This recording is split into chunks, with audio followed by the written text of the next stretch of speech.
Rockies. The Rockies are back at home at Coors Field tonight. They're starting a 4-game series with the Diamondbacks. The D-backs did just sweep the Rockies last weekend, but the Rocks got back on track with 2 wins against the Cardinals. Our jack of all trades, Jack Linnehan, has been ferociously monitoring the Rockies' win pace. So he's here now with more on where they stand with history on the line. We all know we don't want them to claim that title. We don't want. No. This is bad history. We do not want the Rockies to be the worst team in modern baseball history. But I can come here with good news today.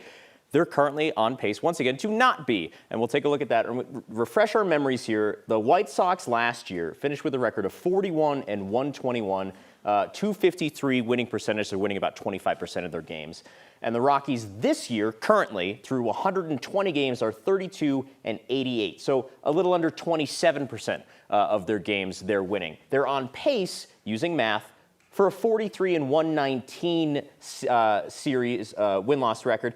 Little bit smaller there. You round down a little bit. It's like 43 and a quarter games if you do the exact math. That would tie the third most losses, 119 in modern baseball history, with the 2003 Detroit Tigers. Things get a little wonky. The Mets in 1962 had only played 160 games, so we'll worry about the records. Let's focus on the losses. 2 less than the White Sox. That's what they're clear for. So they're not chasing. They're kind of running away from history, and so far they're doing a good job. So you might be wondering, how did they get back on track? Because they were in such a terrible state for a while. Well, I took a look at the month-by-month records. March, it's a wash. Don't worry about it. 4 games in the month of March.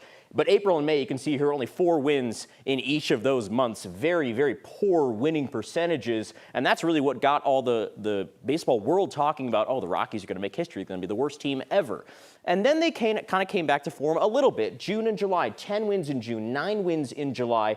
Not great numbers, but better, way better than what they were doing in April and May, and that got them kind of back on track. And now 4 wins in August so far. If they can get to 9 or 10 wins as well by the end of the month, it will certainly be in a good spot. They only need 10 wins in the next 42 games to secure not having the worst record in baseball history. And by the math, so far, looks like they're on track to do it.